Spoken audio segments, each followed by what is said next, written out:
I wear many hats on this podcast. No, but my biggest issue with AEW is what JVL brought up is like my big problem for the longest time was just the lack of use of women at the women's roster because apparently they couldn't make more than one. They couldn't. Where is Abaddon? Where is Abaddon? Yes. That's a good question. Where is Abaddon? We don't know, but this is my issue. They can't build a storyline more than one. Like, they can't build a storyline like more than one women's storyline outside of the main championship because right now, and I'll be honest, this is a hot take too, but I'm not really digging this outsider versus AEW homegrown women's star storyline. I think it's stupid. And here's the thing. Yeah, and I think Ruby worked very well as heels.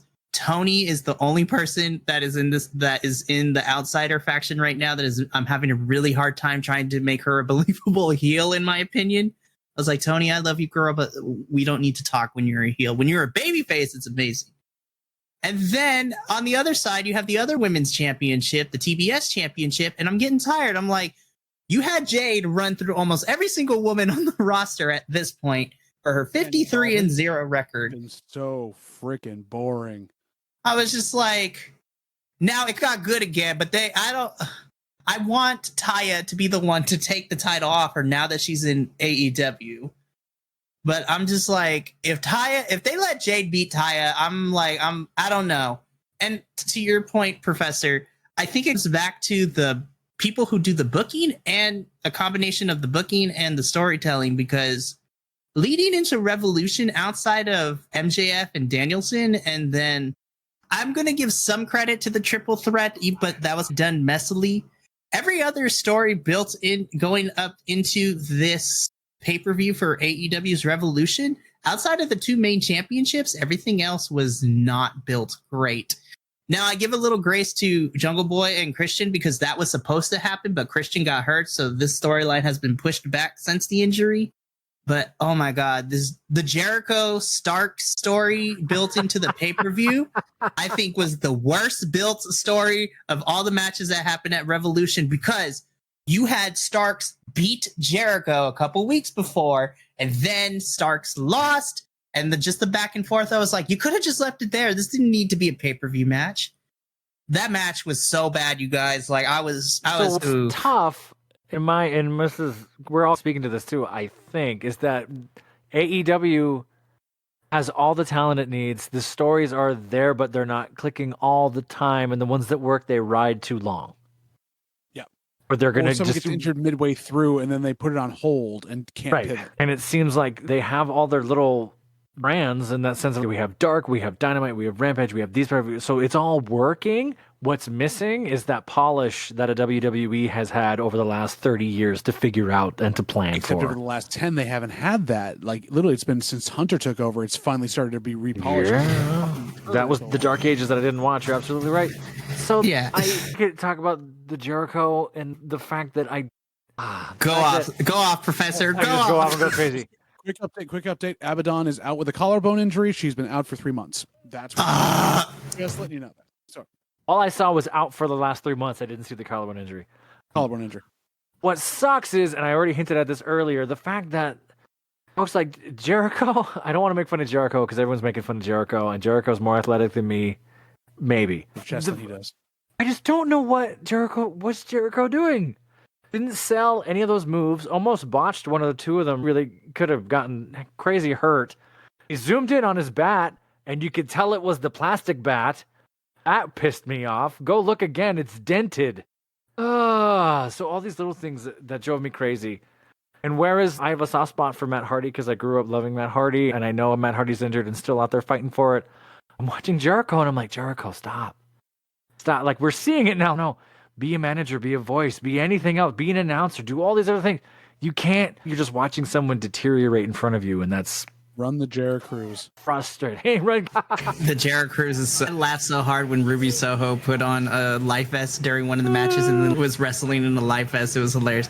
I was really excited to see him live, and I saw him live at the show I went to, and he was there, and it was okay. And I was like, oh, all right. Well, I haven't followed Jericho in a while. Okay. And I know Jericho got a bunch of shit for not having a six-pack, and then all of a sudden a week later he had one, and now 2 months later he doesn't have one anymore. And I guess he's human. I mean, he's human. The person I feel the worst for in that whole entire storyline and that match was Ricky Starks, because I think Ricky has the potential to be really great, and he's still young in his career, but that match didn't service him anything just because of how bad story building was, and then just the messiness of that match too. I'm like, poor Ricky, man. When I hearing from folks at the live show I went to, it was, they're just mad at each other. Why? I don't know. Oh, okay, great. That's too bad. I'm sorry to hear that. My point exactly. Adolf, the floor is yours. Well, I would like to try to bring this up. Back when back in my day, watching WWFs. WWFs. Back in my day, we had an F, and we liked it. Yeah, we liked it. We loved it. We didn't get the F out. We got the F in. Where was the WWF? There still is a WF, the World Wildlife Fund. World Wildlife Fund. That's why they lost it. They fight animals in a cage. Sorry, no. So back in the day, there was this whole. You could do goofy supernatural stuff, and it was cool. Like Undertaker, of course, is the epitome of that when he first came out. But you had Papa Shango. You had, oh man, who else? You had, the manager. Damn it. Paul Bearer. No, Mr. Fuji. You had Mr. Fuji. You had Mr. Fuji, and he did some mystical stuff that would fuck with people during a match. The Brood. The Brood. You're right. And then coming on, you had the Brood. And I found that shit enjoyable. Because going along with the whole like goofy wrestling thing, it was like it broke up the seriousness. It broke up, and it was it was completely out of the realm, but it was still entertaining. And the reason I'm bringing this up is because I watched the Vikings, the Viking Raiders, the Viking Raiders. Was it Raw or SmackDown? This past Raw or SmackDown. It was one of them. The one where they finally won a match for the first time in a year. And did they win? They won. They did, and one of the reasons they won is because their manager, Valhalla, she cast a curse on the one dude, which froze him up.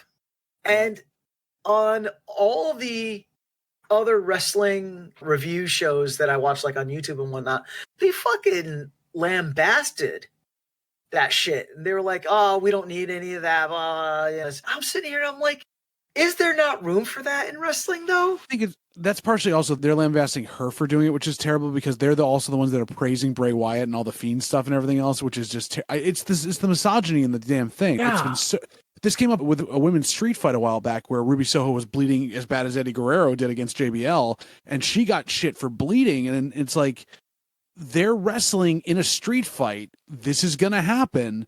Are the women not allowed to be better than the men at everything they're doing? Valhalla as a manager was more enticing there than most managers they've had out there since, or anybody else being out there.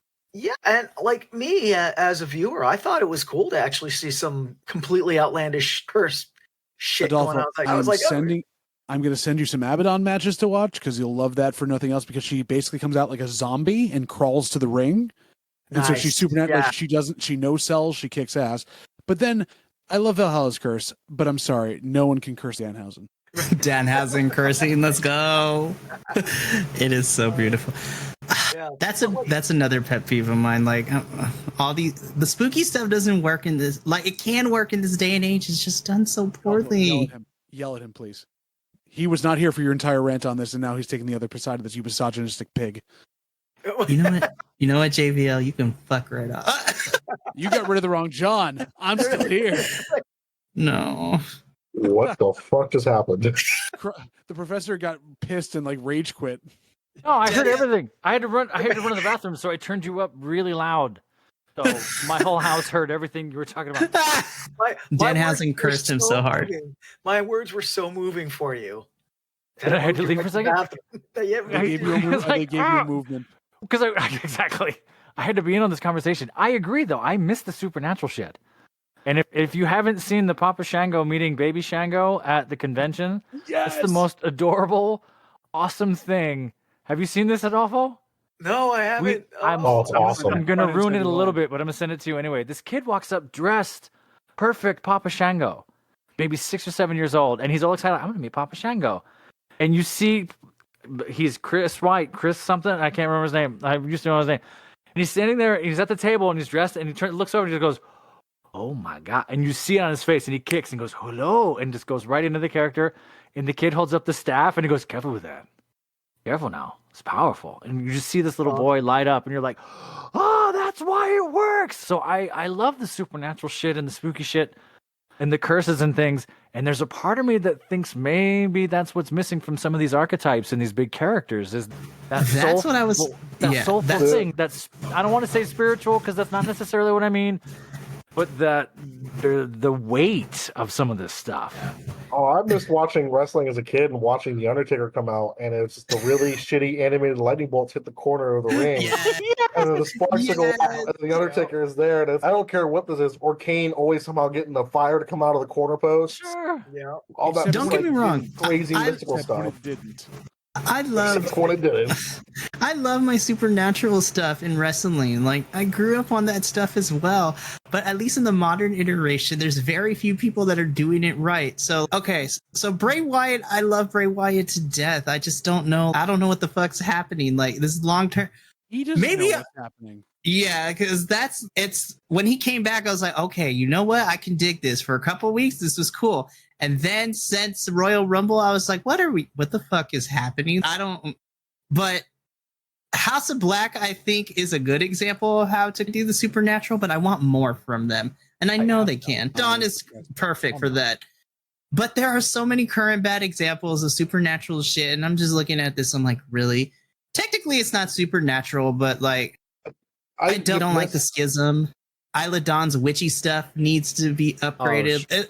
Like, she's a witch. That is her character. She cursed one person, and that was like a month and a half ago, and we have yet to see the supernatural shit yet. And it seems Danhausen. Danhausen. Sorry, I said Harryhausen. I said Harryhausen. That's not even. That's a very different Just joke. claymation? He just enters with hundreds of Argonauts, which would be cool as fuck, by the way. Bunch of skeletons. Release the Kraken. That's what's missing from wrestling is shit like that. But it's become a gimmick and a joke where the audience cheers with you and you go, and you curse someone. As opposed to really invest in it. And I think there's some storytelling elements there that really work. Well, except that's a comedy thing too, where he was cursing people in a comedy way, but then they would have something ridiculous happen to them. Like he cursed Jericho and Jericho hit in the nuts by his bat. I haven't seen it yet. Oh yeah, I haven't watched it. It was so beautiful. It'd be funny as fuck. But that stuff's cool. I don't think that would solve the problems, but I think that, again, that's an acting thing. Can you do these supernatural characters and invest the shit out of it? I'm gonna give you a good example. It's not negating the premise. Yeah, Right. I'm gonna give you a good example of like supernatural stuff gone right. And people gonna hate me, but it comes from Impact Wrestling. I think if you're gonna do the Piece of shit. fuck you. Listen, I love me some Abaddon, but if I'm looking at current product right now, because Abaddon hasn't been on television for 3 months due to an injury, so they haven't had the chance to use Abaddon in that kind of way yet. So let's just put that out there. But Impact Wrestling, I think if you're going to lean into the supernatural stuff and it be actually entertaining and not in a jokey way, but as you know what, I like the work that we're doing, this fictional world building. I'm looking at the Death Dolls, which is, well, at the time of this recording and the tapings, Rosemary, Jessica, and Taya Valkyrie, the supernatural stuff. There's the other realm where they go in half the time. Yeah, not Taya no more, because now she's in. Tony Khan fucking ruined that, because I was like, literally Wednesday, it's like Taya Valkyrie appears on AEW, and then the following Thursday, Taya and Rosemary lose the women's tag titles like the same night. I'm like, damn, Tony Khan, you fucked this up again. Because he did that before where he debuted at Impact Star and they're still in the taping. So I was like, what is this?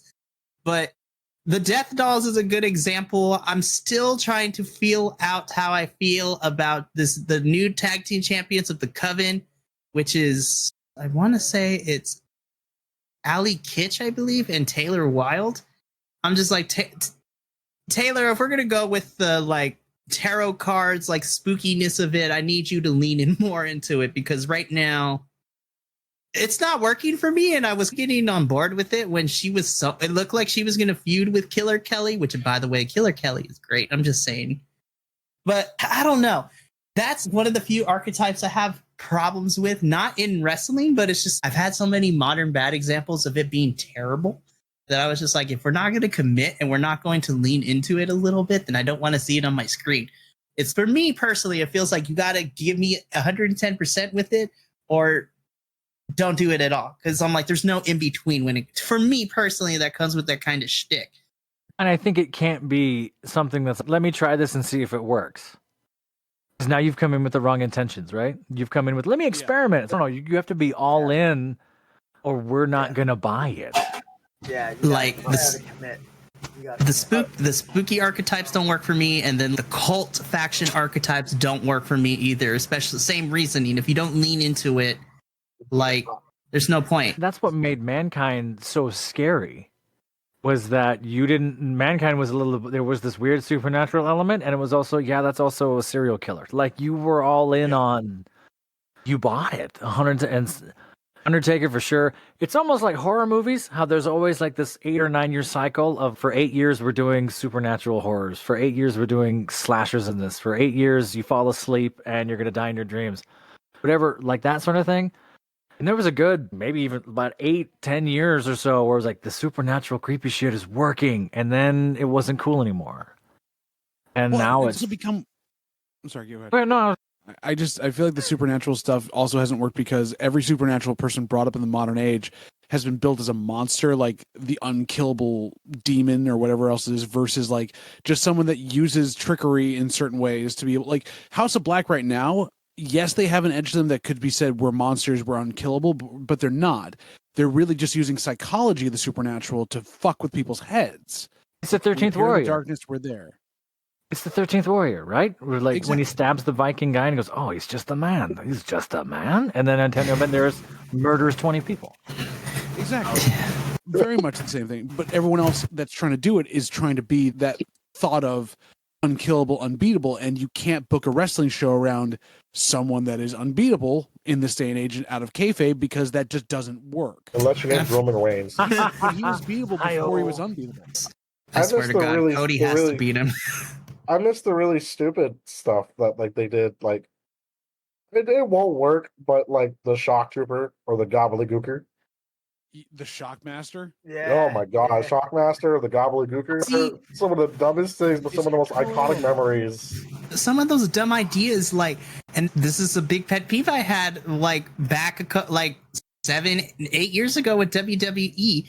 It's like when the wrestlers try to get themselves over underneath the Vincent Kennedy McMahon like regime, like they were always punished for it. So I always bring this up. I'm still mad that the Fashion Police, which was Breeze and Fandango, when they were a tag team, like that shouldn't have worked. At first it was stupid, but then every week they made it their own and they were putting themselves over. And I'm still mad to this day that they did not win any of the tag team championships and have a run with it, because that shit was awesome and it was hilarious. It was stupid, but the fans were behind it. The other perfect example was Rusev Day got over so much with the fans, and we didn't get any championship tag team reigns between Rusev and the Drama King that is now going by Matthew Raywald. That pissed me off so much. I was like, the same way with Val Venus. oh my gosh, yes. He got so over with this little fucking whatever the hell he was doing, and then it was a punishment. He naturally got pushed over, and Vince went, "Fuck that." So we're off the rails anyway, Mikey. I don't know what this episode was supposed to be about. But now there's another question. Minnie brings up another question. Who's the hypersexual wrestler right now? Do we want an honest answer? Because I can probably... On both brands or just in general? So Ravishing Rick Rude would bring a lady on stage and do misogynistic things, but everyone applauded it. And would put women's faces on his tights, which, I mean, if it works for you, great. Val Venus, there's probably a handful of other ones in there, but... God, what's the rest of that? Was a pimp. Godfather? Oh my... Godfather? The Godfather. Godfather, I can't remember his name. It was also Papa Shango. Mama Mustafa? Let me think. Okay, if I'm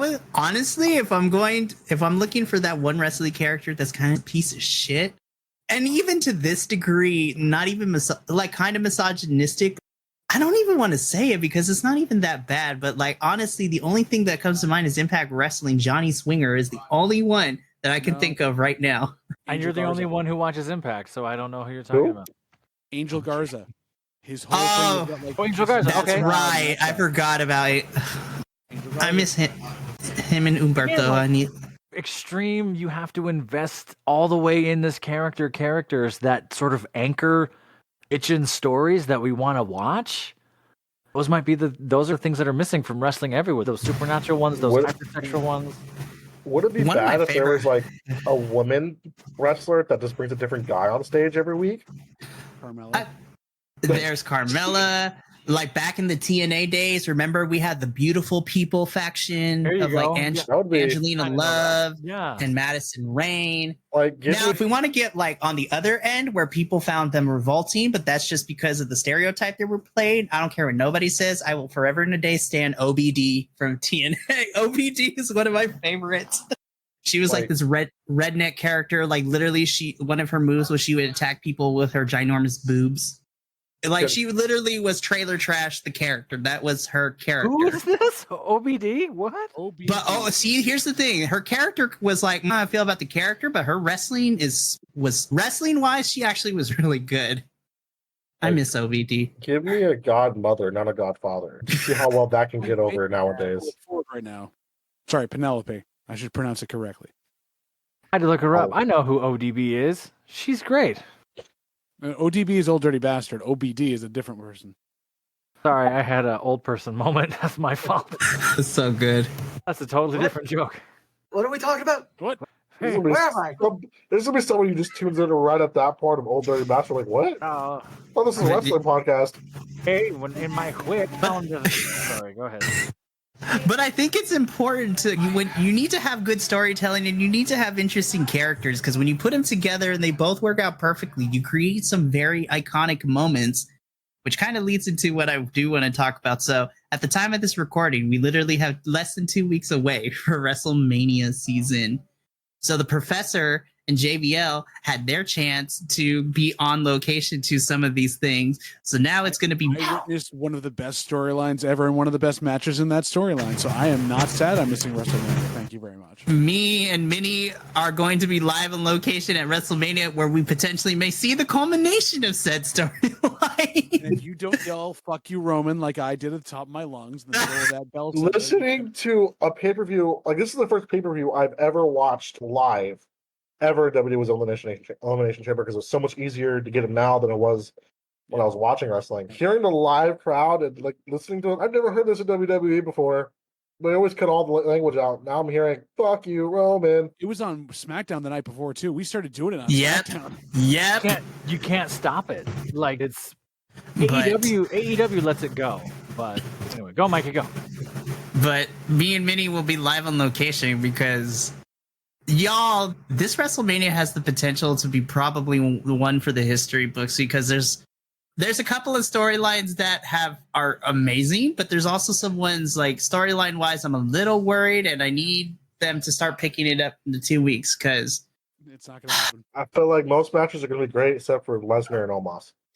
that's my pee break match. I'm sorry, that's the pee break match. Here's my worry for this entire event now, because with the behind the scenes stuff going on where Vince is now, they're all cleaning up the stuff for the sales supposedly, which is supposed to happen as WrestleMania is going on. They're not focusing on WrestleMania. And so it's going to suffer no matter what, even with good built up matches. I feel like it's either going to run over, run weird. Something's going to happen where Logan Paul takes over and has like 80-minute match. I don't know what the fuck's going to happen, but it's not going to, this is going to be a spoilt WrestleMania. It is smelling like a spoilt WrestleMania coming up, and I'm sad for you to be there. I'm holding on to hope because I want this to be amazing. I have that fear as well, and because we were talking about this before we start recording, how it's 2 weeks into WrestleMania, and this is the first WrestleMania that I remember that all the matches and all the storylines going into it, there's still like a whole bunch of question marks. Because again, back in my day, with all the WrestleManias, by this point, 2 weeks out, you knew all the storylines going in. You knew all the matches, all the main matches going in, and it was like the build up to that. For a solidification or a swerve, either one were happening at this point. Right, exactly. And you would have the matches where the whichever dude that was wrestling at WrestleMania would wrestle some jobber, and then his WrestleMania opponent would like come out and do some shenanigans just to keep that storyline flowing. But like this WrestleMania, maybe it's because I'm jumping in quote unquote late into the storylines, but it feels like a whole bunch of storylines are undeveloped. There are no other storylines. Okay, so let's run this down real quick. So really, the only match that actually has a long-term story going into it is what's rumored, it's not rumored. It's definitely the main event of night 2, which is Roman Reigns versus Cody Rhodes for the undisputed Universal WWE Championship. Roman, Sammy have been going back and forth since before Elimination Chamber. This has been like a year-long story. And now we throw Cody Rhodes into the mix, as well as Kevin Owens, who has beef with Roman Reigns for a little bit prior to all this, too. This is the only match going into WrestleMania that has had any long-term story. My biggest fear is because Cody has to be the one to dethrone Roman. My fear is that we're not going to get it at WrestleMania, because now that Backlash is going to be held in Puerto Rico, which is the next pay-per-view after WrestleMania in May. I'm hearing reports that we're getting a triple threat at Backlash between Roman, Cody, and Seth, and I'm just like... That we could still have Cody win and have Roman, like, basically, Cody can turn and say, Sammy, I'm giving you the opportunity that you deserved at this because you didn't come do this, and Roman puts in his rematch clause or something like that. There's a way to do it so that Cody still wins. So that's not the problem. The real issue is that you've got a couple of sparkling matches you've peppered in here, and because the Bloodline stuff has been taking up so much time, you haven't given Rhea and Charlotte enough time to actually rebuild their stuff. It only started kicking off this past week, which I'm like, this kind of little too late. It hasn't kicked off. They've barely scratched the surface of why they hate each other. They haven't touched on that WrestleMania match during the COVID period, which is why they're doing this. They haven't really built up all the stuff going on with the women's tag stuff that's going to lead to Becky versus Trish at SummerSlam, as they're saying now. They haven't done any of that stuff. They haven't built up the tag match that much with even Kevin Owens and Sami Zayn, because they're still trying to figure that shit out. I've heard nothing about Asuka and Bianca Belair. I've heard nothing. That storyline has pissed me off of having no build. I was like, these two women are going to give me a phenomenal match, but y'all are dropping the ball with them, because exactly... Like, Asuka's playing keep away right now. I'm like, this is some bullshit. No, it's utterly terrible. I just looked at the list, the double check. It's Trish Stratus and Lita. And Becky versus Damage Control. Yes, 3-on-3. There's what? It's her and her. Yeah. They're teammates. They used to hate each other. They still do. That there's going to be something in there that's going to split that up so that they lose the belts to Damage Control. And then there's the whole story they're talking about now is Becky versus Trish. Trish is the heel at SummerSlam. Wow. It's insane. It's like when I look at all these stories. Sheena lost to Liv and Raquel this past Friday to qualify for a fatal 4-way women's number 1 contender match. Together tag team. Where the hell is her storylines? I know I'm the only person that likes Tegan Nox on this whole fucking world, but where the fuck is Tegan Nox? Hey, you take that back, because Tegan Nox is awesome. I love her too. It's just I'm mad that she's not on my TV screen. You guys might be able to help me with this. I know the Edge and Finn Balor thing. I get that. I understand Balor, because I'm an idiot. Hell in a Cell. Yeah, we got the Hell in a Cell. All right, I'm old again. Seth and Logan Paul. I understand that. I'm mad because I don't understand that. I'm mad because I'm looking at that match. I was like, I'm supposed to hate it, but gosh dang it. And I'm like, it's going to be a spectacle. Austin Theory and John Cena, if you can see him. John Cena. Yo, Theory needs some aloe vera, because once again, John Cena just burying fools left and right on the mic. And that wasn't supposed to happen. He went off script and fucked him up. Oh my God. He did the same thing to The Rock. And he did that to Roman too. But both of those guys were at least pushed by the companies. Theory's been put out to dry. I don't know, but that match doesn't really need much build-up because it's John Cena. Who cares? It's John Cena. Yeah, it's going to be Lol Cena wins. He's going to hit his five moves of doom, and it's going to be that's the match. I'm only going to enjoy it because this is the first time I get to see him live, and I've been watching him since he debuted when I was 4. Are you actually going to see him? I watched him before he can be seen, so I think I have the ability to see him. Oh, you can see through his... Yeah, I can see through his hands. This is why. We just talked about those matches. Nothing's exciting me. There's a few that are okay. I don't believe this. I think this is going to be a slog for WrestleMania. I'm excited to see Ray versus Dom because I'm tired of Rom talking shit. We have yet to get confirmation that's It's gonna actually happen. happened. It's gonna happen. Better It's gonna happen. The build up to the Intercontinental Championship has been very questionable, but in hindsight, this should be. Listen, on paper, this is going to be a phenomenal match. Gunther, Drew, and Sheamus are going to fucking kill each other. Well, and this is circling back to our thing. That's a match that has no fucking build and nothing else, but technically is going to be a masterpiece. They're going to fucking kill each other, and I'm excited. They had the one match to set it up, and then nothing since then. Does Bobby Lashley have anyone yet? Okay, let's talk about this real quick because I don't even fucking know what's happening with this. I don't know what's going on behind the Bray scenes. Wyatt got COVID. That's what's fucking going on. Bobby Lashley got COVID? What? No. Bray Wyatt did, probably. Because it's supposed to be Bobby versus Bray at WrestleMania. John, change the battery in your hearing aid. All right, I'm going to go flip this over and fix it. I've been on that date. That is you over there.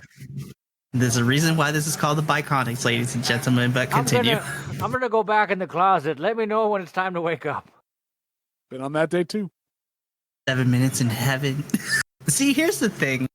And I think maybe because I'm a little more optimistic because I want to take my jaded glasses off and only because if I was going by myself, I think it would be something different because objectively it would be like, yeah, maybe not.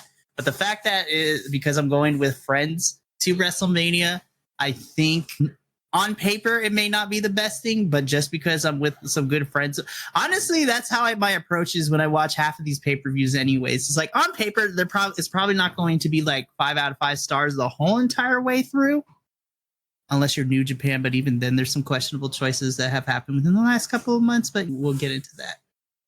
I'm not gonna lie, I'm kind of excited for Stand and Deliver too. Really go to that live. I'm more excited for that show. Okay, so honestly, and again, they have 2 weeks to build most of these stories. There's some questionable booking choices, but Stand and Deliver is building up to be actually pretty decent because you have the booking decisions. It's just the greatest hits of Shawn Michaels. That is very true, but I'm excited for a lot of these matches, and I'm pretty sure there's going to be some surprises in there. I'm excited for the men's NXT Championship. Braun versus Carmelo, I think, is going to be great. Better fucking lose. I'm excited to see Johnny Gargano. Johnny versus Grayson Waller. I need Johnny to beat his ass. Johnny Gargano needs to beat Grayson Waller's ass. He has to win this one. Finish the story, damn it. Speaking of like Johnny Gargano, I'm kind of curious. What happened to Tommaso Ciampa? I haven't seen him in 19 million years. Tommaso has been out with. See, I need somebody to fact check me here because I knew he was out with an injury, but I think he had like some sort of Tommaso Ciampa, John Crossway lookalike. Yeah, like very bearded, like muscled up. Have a look like? Yeah, look up Tommaso Ciampa. Look up Tommaso Ciampa, WWE, and you'll see your twin. He is your twin, basically. He literally is your twin. Meanwhile, Adolfo and I are the Basham brothers, for God's sake. Oh my gosh. But let's see. Yeah, because Stand and Deliver, Carmelo versus Braun. You have the ladder match for the NXT Women's Championship.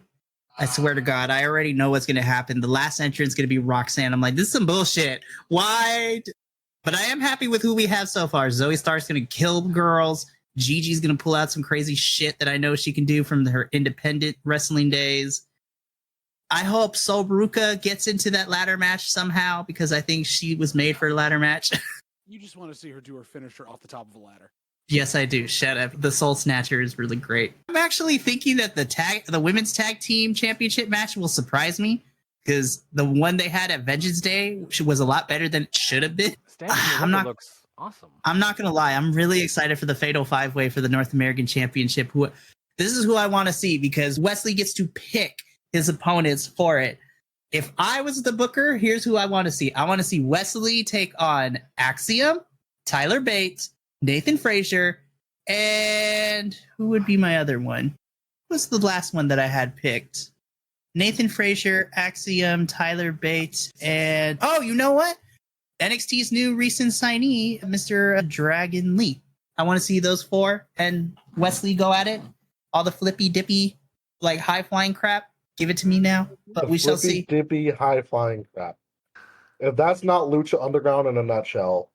Listen, It's a Braun Strowman like orgasm at this point. those 4 people I mentioned plus Wesley, they're all fast paced. Literally, this is an X Division match, like cruiserweight stuff. I just want to see those 5 go at it. I think it would be a phenomenal match. This is on April 1st? It's the morning of night 1 of WrestleMania, so Saturday is going to be so much wrestling that weekend. They have not named anyone for that Fatal 5-Way? No, because Wesley gets to pick his opponents, but really it's going to be whoever the bookers decide to put there. But if I got to choose, if I was the booker, it would be Wesley, Axiom, Nathan Frazier, Tyler Bate, and Dragon Lee all in that match. I got to do some homework on NXT. Mikey is your resource right here. That's all he ever talks I know. about. It seems like Mikey has all the cliff notes. You know what? All of you could fuck right off. I will admit I have some mild interest in that Omos match with What? I do.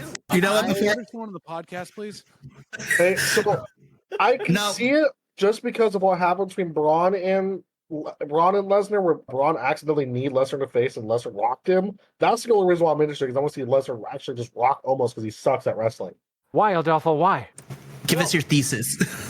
From what I've been hearing, this is not the last match for Brock Lesnar, but after this, I think his current contract with WWE is done. He's going to go do his thing where he goes to UFC for a little bit and goes and beats people up in UFC, and then a year later he'll make his triumphant return to WWE or whatever the fuck. And I don't think he would allow himself to go out on a piss poor match. If he gets paid for it. That's all he gives was the money. Right. Any which way he gets the money. And I have voiced before to Mikey, and I will voice here, I necessarily don't like Brock Lesnar. I never really have liked his style of wrestling. Don't worry, you're in good company, but that's a whole nother discussion. But yeah, Wait, I'm you're interested. you're excited for this match because you know it's the end. Yeah, maybe that's it. That's what you just said. I pray to God, I hope it's the end. I'm really excited for this match because he's gone. I don't want to see Brock Lesnar again till SummerSlam if we ever actually have to see him again.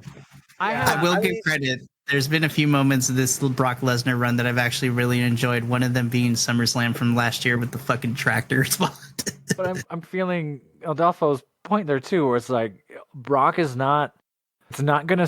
I almost said it's not gonna suck. That's not what I mean. What I mean is he's going to fight to make sure it's remembered because even he knows there's less days in front of him. But on top of that, he chose this because they were going to put him in with Bray Wyatt, and he no. So this is what he gets. So if he doesn't come in here thinking that and actually wanting to do stuff, it's his own damn fault. So don't embarrass yourself. Yeah. Here's now how is history going to remember you? Which is not going to happen because it's almost. I'm hoping we're not going to get a Brock Lesnar versus Goldberg at WrestleMania 20. Oh God, no! Was that 25? Because almost is going to try. And that's the best he's going to be able to do. But it's going to be a great Khali moment versus Brock Lesnar, which is not going to work. Because Lesnar can't carry almost. Has almost done anything? Almost can't carry himself. No. Almost is terrible. Almost at the Rumble walked in, punched 2 people, and then got tossed. Like, that was it. Yeah, that was the aged Andre the Giant spot, which is, I can't move, I can't do things, I'm not that good. He's 27! Yes. Yep. And not all people are meant for a wrestling ring. No. And here's the thing, like, outside of the ring, Omos is a very sweet individual. Like, his heart, he's a very nice individual. He's a very sweet person. But as Minnie said, not everyone's meant to be a wrestler, and this is one of those times. So, honestly, this is either the pee break match or to go get some food or something. He was also pushed. He was pushed because of his size. He had not spent enough time actually training to know what a wrestler did because Vince was like, "You're ginormous. My dick is hard," and so he put him in. And now they're dealing with the fact that they can't bring him back down. No, that's probably how the conversation went because Vincent Kennedy McMahon has some kinks for some big beefy boys. No, I know. I can totally see Vince just being there like, oh my God, look, he's big and he's black. Yeah, he was like, Jesus. All right. No, he's big, and guess what? We're filling the diversity quota because he's black. Oh, I love that it's Vince's dick that just tells him how to book these matches. I think that's fantastic. That wouldn't be surprised. He's as tall and as black as I think my dick is. As problematic as that sounds, this is Vincent Kennedy McMahon we're talking about, and the crazy shit we have seen him do over the last centuries, and just everything that comes out of his mouth half the time. Like, I would not be surprised if this was the logic as we have seen from years and years. In my head canon, Vince McMahon has named his cock Vince Jr. No, Vince Jr., tell me, what do you think, Vince Jr.? No, I think I never had. It's either named Vince Jr. or Bobby Lashley. It's one of the two. As long as it talks back to him. Hey, Vince, I think you should book Almost. You think so, Vince Jr.? I think you should. In Vince's mind, it probably does talk back to him. You're the son I never had. You're like my hornswoggle, yet handsome. Shane comes in. What about me, Dad? Who are you? Get out of here. Page again, and maybe we'll think about it. Nobody likes you, Shane. Dad, your dick's talking to me again. Get out. Oh, my God. Here too. Okay. So here's what I want to do for the last 20 minutes or so. So we touched upon it, but at the time of this recording, Vince's dick for 20 minutes. no. Okay, so let me run this Welcome to the down. Bi-Conics podcast. We're talking about Vincent's dick. Nah, I don't want fuck Vince McMahon, bro. I don't want to give him any more time, but whatever. Punk says in Anyways, his dick. yeah, fuck Vince and his dick, but not in that order. I'm going to start my own promotion, by the way. Oh, really? Yeah. Oh What do you want to call no! it? Oh God! Oh God! No! VDW, Vince's dick wrestling. WBW, waistband wrestling. Oh This my! weekend, it's a Texas cockfight. One man enters, many men leave. It's going to be called Big BBW, Big Black Wrestling. No! And I'm gonna stop it right there because we're already gonna get. We're not making any profit off this, so who the fuck cares? This got demonetized a while ago. Oh my gosh! God damn it! As soon as JBL gets here, instant, no money. And debated. No. Anywho, so we're talking about WrestleMania, right? Huh. So I kid you not, like whether it's going to be watching it, the pay-per-views, or for people going live, like I've heard some of the wrestling folks on the internets that I watch, like they tell me they're listing all the events they're going to be to, because I swear WrestleMania weekend always has all the fucking promotions doing all big ass shows across, because it's in Los Angeles. Let me run down everything that is happening WrestleMania weekend across all of the major brands that we follow here at the Bi-Conics. So Friday, no, not even Friday, Thursday, March 30th. Not only do you have a live edition of Impact Wrestling, but you also have the Impact Wrestling New Japan crossover show, the multiverse of matches, only the strong survive, where New Japan Strong and New Japan wrestlers are going up against Impacts. I'm sad that Will Ospreay got hurt because I wanted to fucking see him and Speedball Mike Bailey go at it. That was the one match I was excited to see. You don't But deserve that match. we are getting Josh Alexander versus Kushida, which should be good. Kenta is taking on fucking murder grandpa Minoru Suzuki, so I'm like, give me it to me now. He's going to re-retire him. Suzuki's going to beat him up so bad that his knee never gets better. I'm excited. We get a fatal four-way for the Impact Women's Championship. Giselle Shaw, Mickie James, Deonna Purrazzo, and Yuka Sama.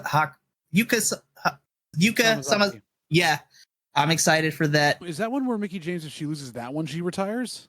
I don't even like. We're done with the retirement tour because she's currently stuck on Busted Open Radio Island with her and Tommy Dreamer and Mr. Bully Ray, which is a whole nother podcast we can have. I want Bully Ray to get off my TV screen. Like, we're done. Like, I was like, I don't need to see any of. I love Mickie James, but I'm sad that she's stuck on Busted Open Island right now because Bully Ray and Tommy Dreamer are going to have a match next Friday at Sacrifice. Mickie James, you want to come guest on our podcast? Listen, like, I would love Mickie James to be on here, but I will stay off of that. That will be fully monetized if I leave and she comes on. there's going to be a tag team match with the Impact Champions, which is Chris Bay and Ace Austin, who are now with Bullet Club, taking on, I think Aussie Open's also going to be at that show too. So I was like, yes, give it to me now, but we'll see. Then Friday the 31st is Ring of Honor, Super Card of Honor pay-per-view. Again, we haven't gotten anything confirmed except Briscoe versus Samoa Joe. Someone's going to get killed. It's going to be I great. thought it was also going to be Cesaro versus Eddie Kingston. Supposedly, we haven't got confirmation. And then the Reach for the Sky tag team ladder match should be really good. Yeah, not the reach around ladder match. Yeah, I got it. I think we should book that one. So that's Friday. Okay, little Vince. Saturday Too many morning. headlocks. Too many headlocks. Oh my gosh. Saturday morning is NXT Stand and Deliver, which I'm excited for. Then later that night is night 1 of WrestleMania. What's And that? then Sunday is night 2 of WrestleMania. What's that? I've never heard of that one. Okay. So I want to hear from everyone. We already talked about how a lot of us are not feeling the build to WrestleMania, but on paper, some of these matches should have the potential to still be pretty good. So I'm going to force people to try to be optimistic here, which is going to be hard for a lot of you folks. Sure. I'll work on it. I'll work on it. Okay. So let's just stick to WrestleMania because not all of my co-hosts are masochists like me and watch every single brand every single week. So we'll just stick to WrestleMania because even then NXT is a stretch for a lot of these folks. I know everyone's not feeling the story builds, but I want to hear from everyone. What is one match that you are looking forward to for WrestleMania and why? Can we just all say Cody versus Roman? It's not mine. It's definitely No, not it's mine. actually not mine. I'm actually excited for Rhea versus Charlotte Now tell me why. Good one. because I want Mommy to have the belt. That's fair. It's that simple. And I also, You know what? Adolfo, did we ever tell you what me and Minnie's obsession here with Rhea Ripley? So I'm a married man, so I can't. Go ahead, Mike. Go ahead. Just go ahead. Go ahead. Okay, so this is not necessarily going to get you in trouble, but me and Minnie love Rhea Ripley for a multitude of reasons. She is an excellent wrestler. big, strong Australian woman. Yes, big, strong Australian woman. Her accent is very sexy, but if we're going to be completely honest, Mommy can do all types of things to us up and down the ring because her aesthetic just gives me. Yes. Yes. It's called Snoo Snoo. Death by Death by Snoo is Snoo literally Snoo. it. Death That's by my Snoo. snoo snoo. Shut up, Vince Jr.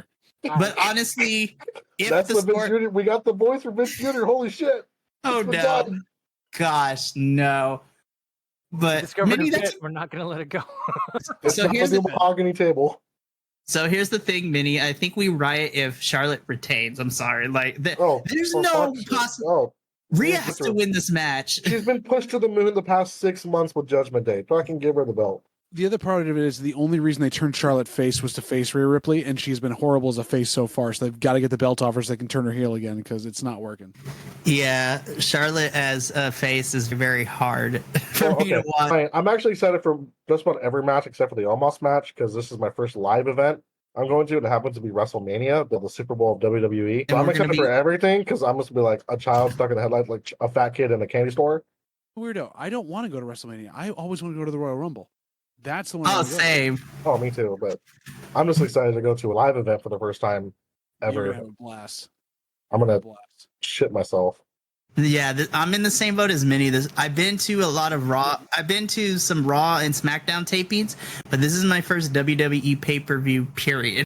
So the fact that it's WrestleMania and probably going to be really the only chance, unless another one comes somewhere close to the West Coast, or if I have money to fly out to the others, I still want to go to a Rumble and a SummerSlam before I die. That's still on my bucket list, but I get to check off a WrestleMania, so I'm excited to be there. You're asking us what matches we are looking forward to? Of all of those kind of stuff? For WrestleMania, so Minnie's is Charlotte versus Rhea. What's yours, Professor? I'm actually really excited for the Edge and Finn match. I think that Hell in a Cell has a lot of potential. I think Edge is not going to do a bad show. I've warmed up to Finn the more I've seen Finn in the ring. Some of the matches and tag matches I've seen, I think Finn's a great heel. I frankly think that faction's kind of holding Finn as a character back at this point. They're not really doing much for anyone who's in that little thing, other than Dom and Mommy and whatever else. So I think that has a lot of potential to it, and I just want to see Asuka. I'm excited for that. Oh, So I'm ready to see her whip some ass. are you ready for Asuka? No one is ready for Asuka. Nobody's ready for that. I'm. If no one has any objections, I want to go next because you mentioned what I'm actually really excited for. My match that I'm really excited for WrestleMania is Asuka versus Bianca. for the Raw Women's Championship. And here's my reasoning. JVL, like you said, is going to be brutal, especially this iteration of Asuka, who is tapping into her Kana character. It's going to be brutal. But my other reason, too, is just, listen, Rhea Ripley, mommy, is always going to be a favorite of mine. But, God, I don't want to cry. But Bianca has a special place in my heart for two reasons. Number one, she's one of the few NXT stars that I've actually seen the beginning of her journey in NXT to where she has gotten now, and just the star that she has become on the main roster makes me really proud, because there are very few wrestlers that I have got. Because me getting back into wrestling when I graduated high school back in 2011, I was jumping in with all the established characters. And when NXT came around and I got to fall in love with some of the indie darlings and then rediscovered Ring of Honor through that. But Bianca is one of the few actual NXT homegrown stars that I've watched her journey all the way from beginning to where it is now. And I'm so excited to finally get to see her defend a title of hers at WrestleMania. But I'm really excited just because it's going to be brutal. I love Bianca Belair, but for me, it's for personal reasons. It completes a journey for me. JVL knows this story, but a couple years ago, I lost my grandmother. And one of the last things that we did together for a couple of months during pandemic was that she started watching the pay-per-views with me, and she fell in love with a lot of the women's wrestlers. So like the first match she watched with me was that women's War Games match where it was Io jumping off in a trash can like Oscar the Grouch onto the girls below. And then she fell in love with the wrestling pay-per-views, and so ever so often she would come over and we would watch it. The reason I'm really excited for Asuka versus Bianca is because Bianca versus Sasha at WrestleMania 2 years ago was the last match that I watched with my grandmother, and just watching that moment of Bianca winning her first championship stuck with me. And so being able to see Bianca live for me in a weird way kind of completes that circle of me and my grandmother falling in love with Bianca, and then me being able to go see her live. And I will admit I'm kind of on because Asuka has to win here, but either way, it's going to be a good match. And I'm fine with Bianca losing the title because I think she's done everything that she can for this current title reign. And I don't mind her chasing the next title. Like Rhea versus Bianca is what I want to see next, if I'm being honest. But I'm really excited for Asuka versus Bianca because it's going to be a stellar match. Both women are awesome, but for personal reasons, it's going to complete closure for me. And getting able to see Bianca's, I'm going to cry. I already know it. So, Minnie, prepare the tissues, Minnie. I was going to say, mini handkerchiefs. You're going to have box tissues. You're going to have to smuggle a bunch in there because he's going to be a river. You know what? I think I will do that because he's already bought me 2 shirts, so I don't. Use it in a pinch to blow the nose. That's good. Yeah. That's a little sentimental moment of this podcast. That match is going to be special for me for a lot of reasons. So try not to cry, but Just let it out. Just let it out, man. All over Minnie. If they cut to you crying, that'll be the best thing. It's He'll be just the new like Undertaker guy. I'm really excited for that match. That just leaves 2. JVL and Adolfo. Who wants to go? Adolfo already explained his, I guess. Is Omos versus Brock still? What are you looking forward to? So let me take a different route than everyone else. Oh, he's backtracking on it now. No, let me give you the matches that I am not looking forward to. Sure. Ooh. I am not looking forward to. I'm going against the grain here. I'm not looking forward to Edge and Finn Balor. I don't know, man. I don't know. Just the build up and for it. It hasn't really struck a chord with me. Also, going off of what we were talking about earlier, I see Edge trying to do stuff that he did back in the day that he really shouldn't be doing now, because I haven't seen his match in the Elimination Chamber. He's what you had said earlier, John, before we started recording. His body doesn't react the way it used to. His body doesn't react like old school Edge, the Edge that is in my brain. And I know that Finn Balor is, I don't want to say in his prime, but I know that he's still able to pull those types of moves off. So I'm not looking forward to that match. I'm not looking forward to the match. If it was someone else versus Finn Balor, I think I'd be looking more forward to it. But yeah, I'm not looking forward to that match. I think there's a part of me, and you're absolutely right. I'm not defending myself or anything. There's a part of me that goes, this could go south when I look at that match for sure. Car wreck analogy, yeah. There's a part of me that's definitely like, please don't suck. And there's a part of me that's hopeful for the potential of it. So I agree. I can see what you're saying. Yeah. Austin Theory versus John Cena. Just because, come on. John Cena has a Hollywood career now, right? Yep. I think the report is that he's filming some movie or TV show up until the morning of WrestleMania. Then he's flying in for WrestleMania. Then he has to go fly back out to film another movie. So what exactly where's the drama in it? Are they really going to give John Cena the U.S. Championship? Just to have him like fly in every other month for a fucking match?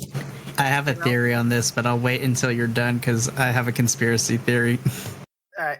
Yeah, I don't know. Again, had they put someone else in John Cena's spot, I think I'd be more excited for it because I feel a better story could be built. But yeah, and I loved seeing John Cena going up one side of Austin Theory and going down the other side on, what was that, Raw, SmackDown? It was on Raw, yeah. Yeah, on Raw.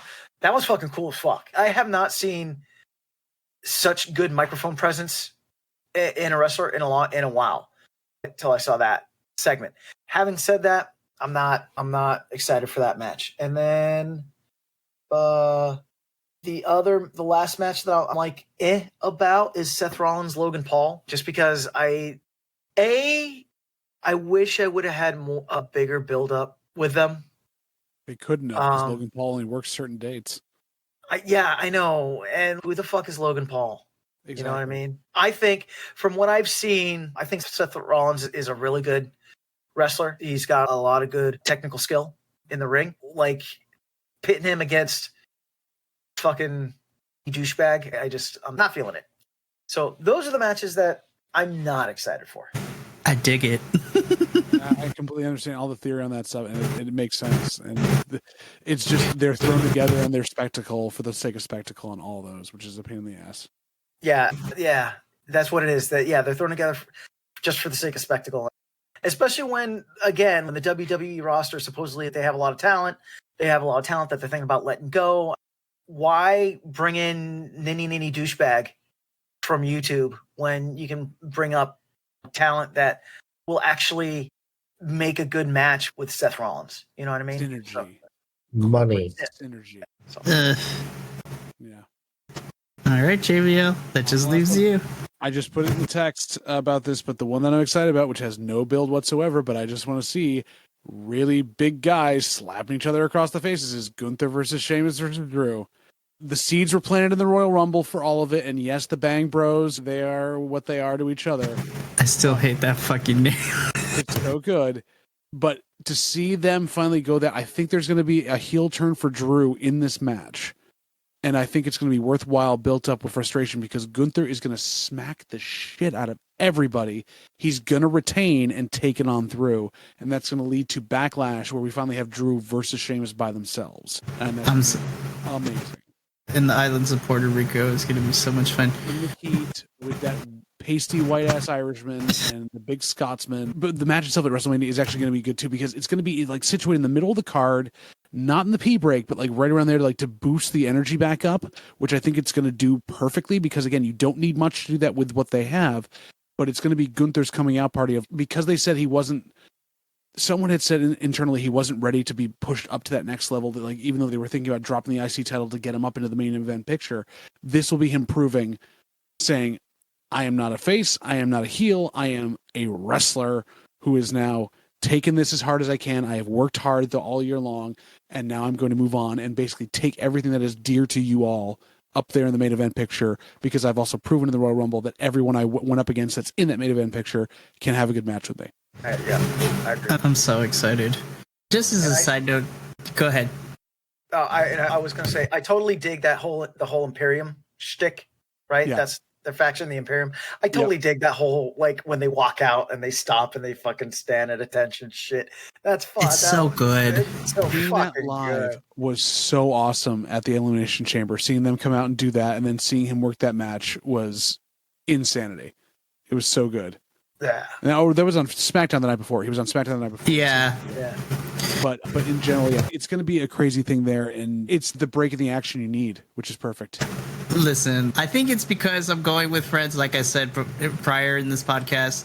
I'm really excited for WrestleMania. I will have my official thoughts when we record next, because the next episode of this podcast will literally be about a week out after WrestleMania has occurred, and all the Raw and SmackDowns after Manias have happened as well. Really quickly, I'm actually really excited for Stand and Deliver as well. I think the match that I'm really looking forward to, if I'm being completely honest, is probably outside of the Spot Fest that the women's championship ladder match is going to be. I'm actually really excited for. I want Johnny Gargano to beat Grayson Waller's ass. That's what I want to see. But I'm actually really excited for Braun versus Carmelo, the youngest NXT championship match in the history of the brand at a major pay-per-view. It's going to be really good. But yeah, that is a good place to end this episode. Oh, when we Tell go me ahead. how you feel when you hear how loud those chops are from Gunther live. When I heard them myself, I could not believe it. I was up that high, and it was still like a gunshot. I think I'll probably. Me and Minnie will let you know when that happens, because Lord have mercy, it will probably reverberate in that big ass stadium. It's going to be crazy. But as I mentioned, the next time that we're all together will be post WrestleMania, so we will review the whole entire tune. Me and Minnie will probably do a short little recap before we get into that on Stand and Deliver, because we're going to be there. And I'm excited because me and Minnie will be live on location for WrestleMania weekend. I tried to convince my other friend that's going with us to do Ring of Honor as well, but that was asking too much, so we'll just have to watch it on the pay-per-views via my laptop. But thank you so much for joining us for another episode of the Bi-Conics Wrestling Podcast. This time with more Bi-Conics. With more Bi-Conics. I think me and you are still the only two, but that's okay. Everyone's a Bi-Conic on this one, no matter what. That is true, because we ogle the men's and the women's equally. Because we're iconic in many ways. The fuck are you talking about? Anywho's, yes. Until next time, everyone. I'm really excited. Until next time, love yourself, take care of one another, and as always, from all of us here at Vibe Productions, let the good times roll. We will catch you later for the next episode of Bi-Conics, but until then, ta-ta for now. Love yourself, Vince Jr. Love yourself. Oh, God. Hey, good night, Vince Jr. Good night. And, oh, jeez. This has been a Vibe Tribe production. Remember, take care of each other, love one another, and as always, keep those good times rolling. We'll see you next time.